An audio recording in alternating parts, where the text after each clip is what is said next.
அழைக்கின்றன.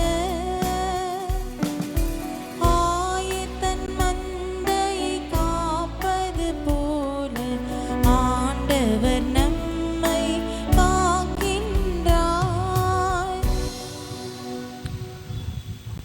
ஆண்டவர் உங்களோடு இருப்பாராக.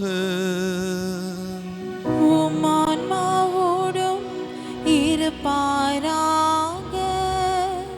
புனித யோவான் எழுதிய பரிசுத்த நற்செய்தியிலிருந்து வாசகம். ஆண்டவரே, மாட்சி உமக்கே. அக்காலத்தில் இயேசுவின் மேல் எரிய யூதர்கள் மீண்டும் கற்களை எடுத்தனர்.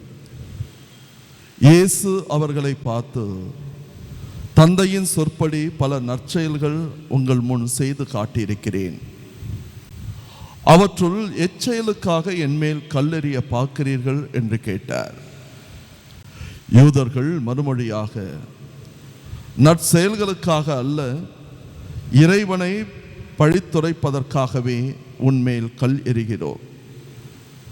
ஏனெனில் மனிதனாகிய நீ உன்னையே கடவுளாக்கிக் கொள்கிறாய் என்றார்கள்.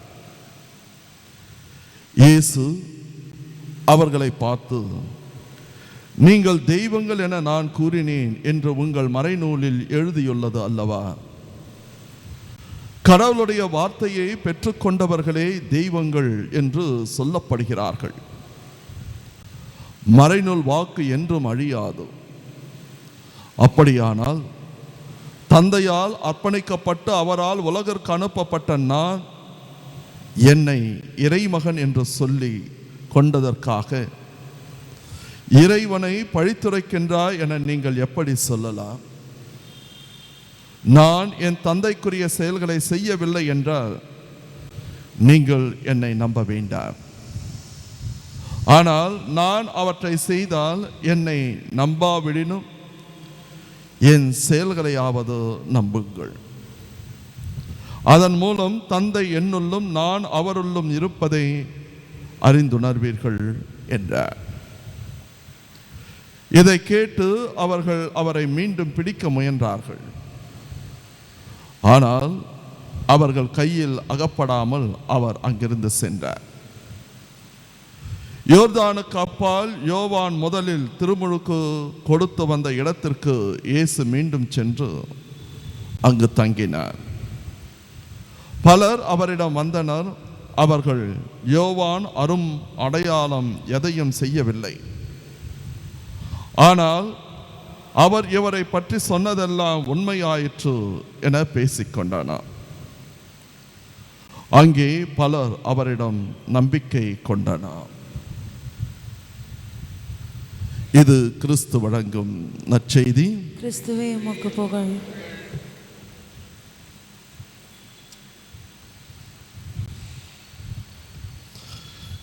இயேசுவில் அன்பார்ந்த சகோதர சகோதரிகளே, இப்பொழுது நான் உங்களிடத்தில் பகிர்ந்து கொள்ளப் போகின்ற இந்த நிகழ்ச்சி உண்மையிலே நடந்த நிகழ்ச்சி. ஒரு குருவானவருடைய வாழ்க்கை. 2002 வருடம் EWTN என்கின்ற தொலைக்காட்சியிலே ஒரு குருவானவர் பகிர்ந்து கொண்ட நிகழ்வு.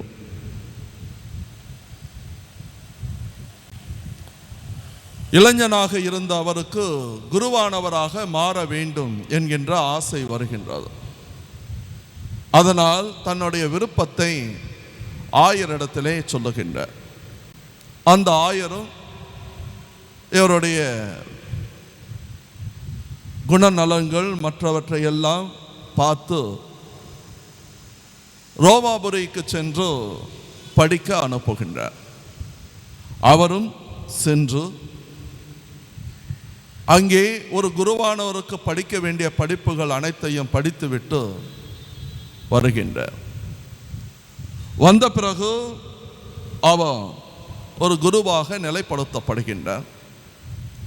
சில வருடங்கள் அவர் அந்த மேற்றாசனத்திலே உழைத்த பிறகு அந்த ஆயர் இந்த குருவானவரை அழைத்து மேல் படிப்பிற்காக மறுபடியும் ரோமாபுரிக்கு அனுப்புகின்றார். இவரும் செல்லுகின்றார். அங்கே படித்து கொண்டிருந்த சமயத்தில் ஒரு நாள் மாலையிலே இவர் ஒரு ஆலயத்திற்கு திருப்பலி நிறைவேற்றுவதற்காக செல்லுகின்றார். அப்படி திருப்பலியை நிறைவேற்றுவதற்காக செல்லுகின்ற பொழுது அந்த ஆலயத்திற்கு முன்னால் பல பிச்சைக்காரர்கள் அமர்ந்து கொண்டிருந்தார்கள். அந்த பிச்சைக்காரர்களை இவர்கள் பார்த்து கொண்டே தன்னிடத்தில் இருக்கின்ற கொஞ்சம் பணத்தை கொடுத்து கொண்டே சென்ற பொழுது திடீரென்று ஒரு முகத்தை பார்க்கின்றார். அந்த முகத்தை பார்த்தவுடனே இவருக்கு சந்தேகம் வருகின்றது. இருந்தாலும் பணத்தை போட்டுவிட்டு முன்னே சென்றவர் ஆலயத்திற்குள்ளே செல்லாமல் திரும்பி வருகின்றார். வந்து அந்த பிச்சைக்காரரை பார்த்து அவர் சொல்லுகின்றார், உங்களை நான் எங்கேயோ பார்த்திருக்கிறேன், நான் உங்களை எங்கேயோ பார்த்திருக்கின்றேன், எனக்கு ரொம்ப பரிச்சயமான ஒரு முகமாக இது தெரிகின்றதோ என்று சொல்லிக்கொண்டு நீங்கள் யார் என்று கேட்கின்ற பொழுது அவர் சொல்லுகின்றார், நான் பிச்சைக்காரன். இல்லை இல்லை, நீ பிச்சைக்காரனாக இருக்கலாம், ஆனால் இதற்கு முன்னால் நான் உன்னை நன்றாக பார்த்திருக்கின்றேன், என்னோடு நீ இருப்பது போன்ற ஒரு உணர்வு இருக்கின்றதோ என்று சொல்லுகின்ற பொழுதோ அந்த பிச்சைக்காரன் சொல்லுகின்றார், நான் ஒரு குருவானவராக இருந்தவன், நான் ஒரு குருவானவராக இருந்தவன், ஆனால் இன்றைக்கு நான் ஒரு பிச்சைக்காரனாக இருக்கின்றேன்.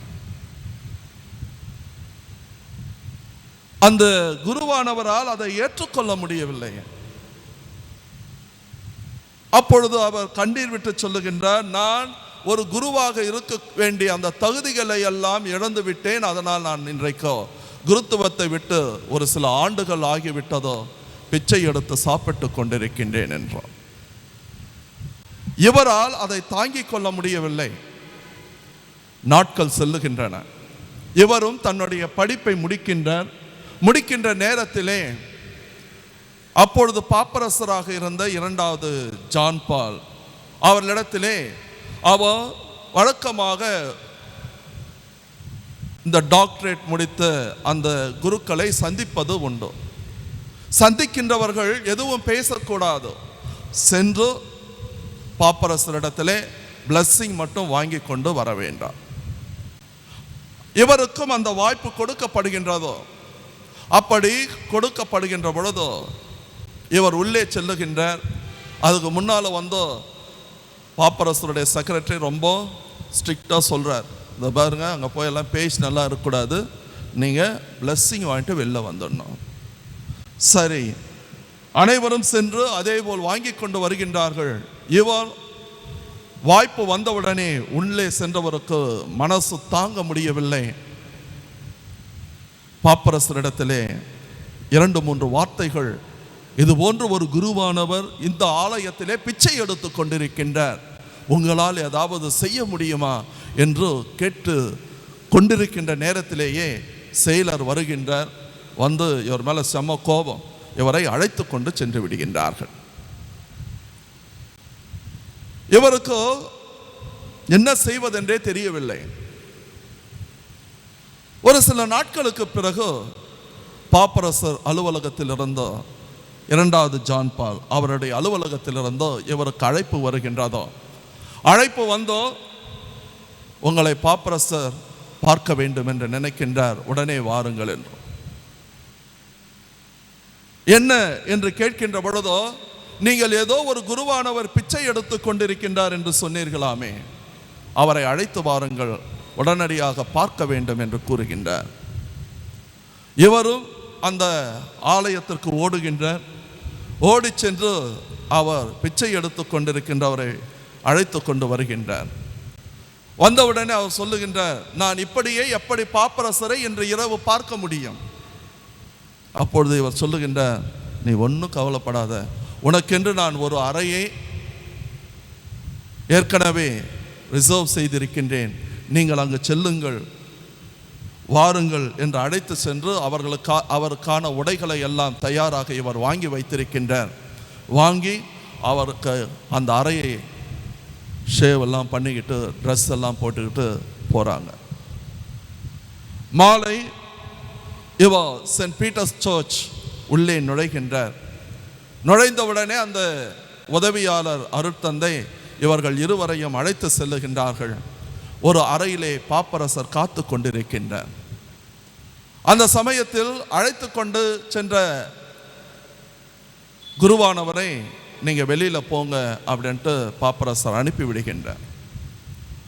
இவர்கள் இருவருக்குள்ளே ஒரு 15 நிமிடங்கள் உரையாடல் நடக்கின்றதோ. அதன் பிறகு பாப்பரசர் அருமையான ஒரு உணவை இந்த 2 குருவானவர்களுக்கும் கொடுக்கின்றார். கொடுத்து முடித்த பிறகு இவர்கள் உணவு அருந்துவிட்டு இரவு வருகின்ற பொழுதோ பிச்சைக்காரராக இருந்த குருவானவர் தேம்பி தேம்பி கதறி கதறி அழுகின்றார். அப்பொழுது உடன் அழைத்து சென்ற குருவானவர் கேட்கின்றார், ஏன் என்ன நடந்தது என்றோம். அந்த பிச்சைக்காரராக இருந்த குருவானவர் சொல்லுகின்றார், அந்த 15 நிமிடங்கள் என்னுடைய வாழ்க்கையை நான் மறக்கவே முடியாது. காரணம், பாப்பரசர் ஒன்றுமே பேசவில்லை. ஒரே ஒரு வார்த்தையை தான் என்னிடத்தில் கேட்டார். 2வது ஜான் பால், என்னுடைய பாவ சங்கீதனத்தை நீ கேட்க வேண்டாம். உச்சந்தலையிலிருந்து உள்ளங்கால் வரை என்னுடைய உடல் அதிர ஆரம்பித்ததோ. நான் ஒரு பாவியாக இருக்கின்ற குருவானவர், நான் உங்களுடைய பாவ சங்கீதனத்தை எப்படி கேட்க முடியும் என்று அழ ஆரம்பித்தேன். அப்பொழுது அவர் தன்னுடைய கையை என்னுடைய தோளில் போட்டுக்கொண்டு சொன்னார், ஒரு முறை குருவாக ஆசீர்வதிக்கப்பட்ட நீ மரணம் இருக்கின்ற வரை, வருகின்ற வரை நீ குருவானவர் தான். ஆகையால் பாப்பரசர் தன்னுடைய பாவ சங்கீதனத்தை என்னிடத்திலே கேட்டார். நான் பாவ சங்கீதனம் கொடுக்க வேண்டிய நிர்பந்தத்திற்கு ஆளானேன். அதன் பிறகு நான் அவரிடத்தில் பாவ சங்கீதனம் செய்தேன். இப்படிப்பட்ட ஒரு சூழ்நிலையை என்னுடைய வாழ்க்கையில நான் நினைத்து கூட பார்த்ததில்லை. உடனடியாக நான் எந்த ஆலயத்தில் பிச்சை எடுத்து கொண்டிருக்கின்றேனோ அந்த இடத்திலேயே என்னை உதவி பங்கு தந்தையாக அவர் பணி செய்ய வேண்டும் என்று சொல்லி அந்த குருவானவருக்கு ஏற்கனவே ஆர்டர் அனுப்பி வைத்து விட்டார். அதுவும் என்னுடைய பணி என்ன தெரியுமா, அந்த ஆலயத்திற்கு முன்னால் இருக்கின்ற பிச்சைக்காரர்களை பார்த்து கொள்ள வேண்டியதோ என்னுடைய பணி. அந்த நேரத்திலே பாப்பரசர் சொன்ன வார்த்தைகள், இதோ திருத்தந்தை என்கின்ற விதத்திலும் திருச்சபையின் தலைவர் என்கின்ற விதத்திலும் என்னுடைய தனிப்பட்ட அதிகாரத்தை பயன்படுத்தி உன்னை நான் மறுபடியும் குருவானவராக அனுமதிக்கின்றேன். இப்படிப்பட்ட ஒரு சூழ்நிலையை நான் எதிர்பார்க்கவே இல்லை என்று தன்னை அழைத்து சென்ற அந்த குருவானவரை கட்டி பிடித்து அழ ஆரம்பித்து விட்டாராம். அன்பார்ந்தவர்களே, அவர் தன்னுடைய வாழ்க்கையிலே தன்னுடைய நண்பனிடத்திலே சொன்ன வார்த்தைகள் இதுதான், ஆண்டவர் வலிமை வாய்ந்த வீரரை போல் என்னோடு இருக்கின்றார். நான் பாப்பரசரிடத்தில் பேச நினைத்த பொழுதோ நான் சிறிதும் எதிர்பார்க்கவில்லை எனக்கு அந்த தைரியம் கிடைக்கும் என்றும். அழைத்து சென்ற அந்த குருவானவர் சொன்ன வார்த்தைகள், ஆண்டவர் என்னுடைய வலிமையாக இருந்தார், அதனால்தான் பாப்பரசரிடத்திலே தைரியமாக நான் பேசினேன். அந்த பேச்சின் வழியாக தான் இதோ ஒரு குருவானவர் திரும்பவும் அழைக்கப்பட்டார் என்று கூறுகின்றார். அன்பார்ந்தவர்களே, அழைக்கப்பட்டவர்களுக்கோ ஒரே வலிமை மனிதர்கள் அல்ல, மாறாக ஆண்டவர் மட்டும்தான் என்பதோ நாம் இந்த நிகழ்ச்சியிலே தெரிந்து கொள்கின்றோம். இன்றைய அந்த வார்த்தைகள், ஆண்டவர் வலிமை வாய்ந்த வீரரை போல் என்னோடு இருக்கின்றார் என்றோ எரேமியா சிறைவாக்கினர் சொன்ன வார்த்தைகள் எதுவோ அவ சந்தோஷமாக சமாதானமாக உயர்ந்த ஒரு நிலையிலே இருக்கின்ற பொழுது சொன்ன வார்த்தைகள் அல்ல, மாறாக அவர் தன்னுடைய வாழ்க்கையிலே நொந்து நூலாகி கண்ணீர் விட்டு கவலைப்பட்டு, அடுத்தவர்களால் நிராகரிக்கப்பட்டு, அடுத்தவர்களால் துன்புறுத்தப்பட்டு, பாழ்கிணத்திலே தூக்கி எரிக்கப்பட்ட அந்த சமயத்தில் வாழ்க்கையே ஒரு போர்க்களமாக இருந்த பொழுதோ, அனைவரும் அவரை விட்டு விட்டு விலகிய பொழுதோ, ஒரு அனாதையாக நின்ற பொழுதோ, எரேமியா சிறைவாக்கினர் சொன்ன வார்த்தைகள், இதோ ஆண்டவர் என்னுடைய வலிமை வாய்ந்த வீரராக இருக்கின்றார். இந்த வார்த்தைகள் அவர் கூறிய பிறகுதான் அவருக்கு ஒரு சக்தி பிறந்ததோ. சக்தி பிறந்ததோ. அவருக்கு எதிராக இருந்த அனைவருமே அவரை ஒரு துரோகியாக தான் பார்த்தார்கள். காரணம், இந்த எரேமியா சிறைவாக்கினர் ஆண்டவர் அவருக்கு என்ன சொன்னாரோ அதை அவர்களுக்கு எடுத்து சொன்னார்.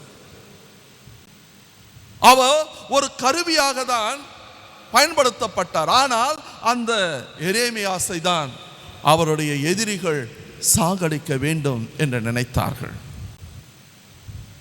அப்படிப்பட்ட அந்த சமயத்தில் தான் அவர் கூறுகின்றார், என்னுடைய கடவுள் வலிமை வாய்ந்த கடவுள், வலிமை வாய்ந்த கடவுள். இன்றைக்கு உன்னையும் என்னையும் பார்த்து இதை தான் சொல்லுகின்றார், உன்னுடைய வாழ்க்கையிலே இருள் இருக்கின்றதா, கவலைப்படாத, நான் உனக்கு ஒளியை கொண்டு வருவேன்.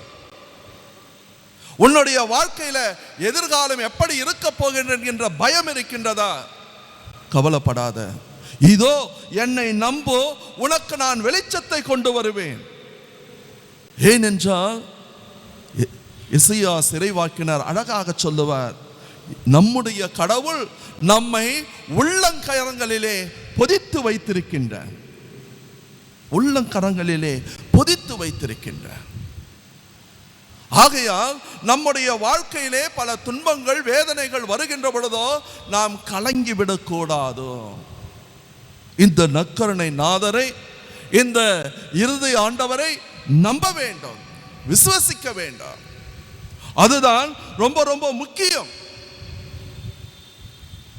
பல நேரங்களிலே பல போராட்டங்கள் இருந்துதான் ஆகும். இன்றைய நற்செய்தி வாசகத்திலே நாம் அழகாக வாசிக்க கேட்டோம். நம்ம நம்புற அந்த கடவுள், அவருக்கே பிரச்சனை, அவருக்கே பிரச்சனை. அவர் சொல்றாரு, இதோ எதற்காக நீங்கள் என்னை கல்லால் எறிய வேண்டும் என்று நினைக்கிறீர்கள்? நான் சொன்னதில் ஏதாச்சும் தப்பு இருந்ததா? நான் செய்த செயல்களிலே ஏதாவது தவறுகள் இருந்ததா? எதற்காக என்னை கல்லால் எறிய வேண்டும் என்று சொல்லுகிறீர்கள்? ஏனென்றால் ஒரு கூட்டம் இயேசு கிறிஸ்துவுக்கு பின்னால் சென்று கொண்டே இருந்ததோ, அந்த கூட்டம் இயேசு கிறிஸ்துவுக்கு பின்னால் சென்றதோ அவரிடத்தில் இருந்த நல்லவற்றை பாராட்டுவதற்காக அல்ல, நல்லவற்றை எடுத்து சொல்வதற்காக அல்ல, அவருடைய இறைவார்த்தைகளை மட்டும் கேட்பதற்காக அல்ல, மாறாக அவர் என்ன தப்பு பண்றாரு, அவர் எங்கெல்லாம் மோசேயினுடைய சட்டங்களை எல்லாம் கடைபிடிக்காமல் இருக்கின்றார், என்பதை கண்டுபிடிப்பதற்காக ஒரு கூட்டம் சென்று கொண்டே இருந்தது. இதுதான் நம்மளுடைய வாழ்க்கையிலும் நடக்கும். உங்கள் குடும்பத்தில் நீங்கள் யோசிச்சு பாருங்க, எல்லாம் நல்லதையே நினைப்பீங்க, ஆனால் குற்றம் சொல்கிறதுக்கன்ட்டு கூடவே இருப்பாங்க. உங்களுடைய பிள்ளைகளுக்காக நல்ல ஒரு எதிர்காலத்திற்காக மாடாட்ட கஷ்டப்படுவாங்க அப்பா அம்மா, ஆனால் நம்ம பிள்ளைங்க எல்லாமே அதை பாராட்டுறாங்களா? கண்டிப்பாக குற்றம் தான் சொல்லுவாங்க. நம்முடைய சகோதர சகோதரிகள், ஒரு சில குடும்பங்கள்ல அண்ணன் இல்ல அக்கா கல்யாணமே பண்ணிக்காம அவர்களுக்கு பிறகு இருக்கின்ற அக்கா தங்கச்சிகளையும் அண்ணன் தம்பிகளுக்காக தங்களுடைய வாழ்க்கையே அர்ப்பணித்திருப்பார்கள். கடைசியில் அவங்களுக்கு என்ன பட்டம் கிடைக்கும்? கண்டுக்கிட மாட்டாங்க. இது எல்லாம் நடப்பது. எத்தனையோ குருக்கள், எத்தனையோ துறவரத்தான் பல இடங்களிலே தங்களுடைய உண்மையான அர்ப்பணமான வாழ்க்கை வாழ்ந்து கொண்டிருப்பார்கள். அவங்களுக்கு எல்லாருக்கும் நம்ம என்ன மலர் மாலைகளாக கொடுக்குறோம்? குறையை சொல்வதற்கு ஒரு கூட்டம் இருந்து கொண்டுதான் இருக்கும். ஆனால் ஒன்றை நன்றாக தெரிந்து கொள்ளுங்கள், உண்மைக்காக, நீதிக்காக, நேர்மைக்காக எந்த ஒரு இறை ஊழியன், எந்த ஒரு சீடத்தி, எந்த ஒரு சீடன் இயேசு கிறிஸ்துவுடைய நாமத்தில் வாழ்கின்றார்களோ அவர்களுக்கு எதிராக எத்தனை பொல்லாப்புகள் வந்தாலும், எத்தனை துன்பங்கள் வந்தாலும் அவர்களோடு வலிமை வாய்ந்த வீரராக கடவுள் இருப்பார். ஆகையால் நாம்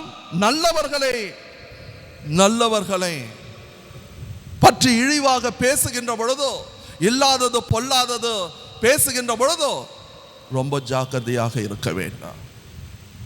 ஏனென்றால் அவர்கள் தனியாக இல்லை, மாறாக அவர்களுக்கென்று ஒரு மாவீரனாக கடவுள் இருக்கின்றார். அவர்கள் தனியாக இல்லை,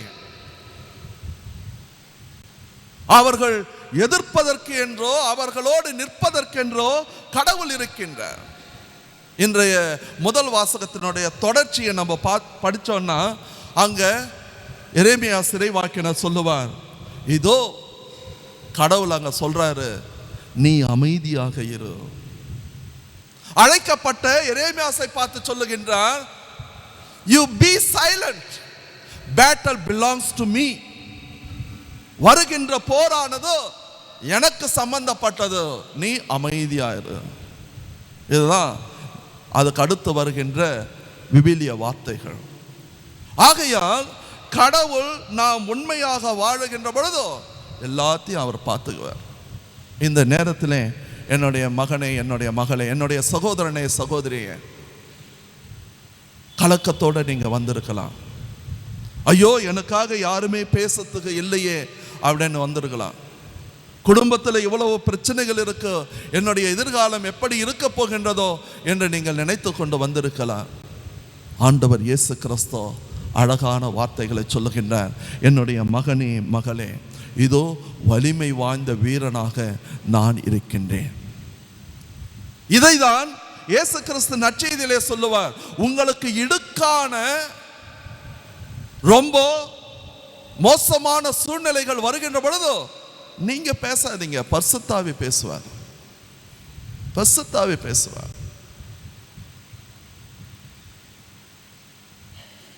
இன்று நாமும் நம்மையே அர்ப்பணிப்போம்.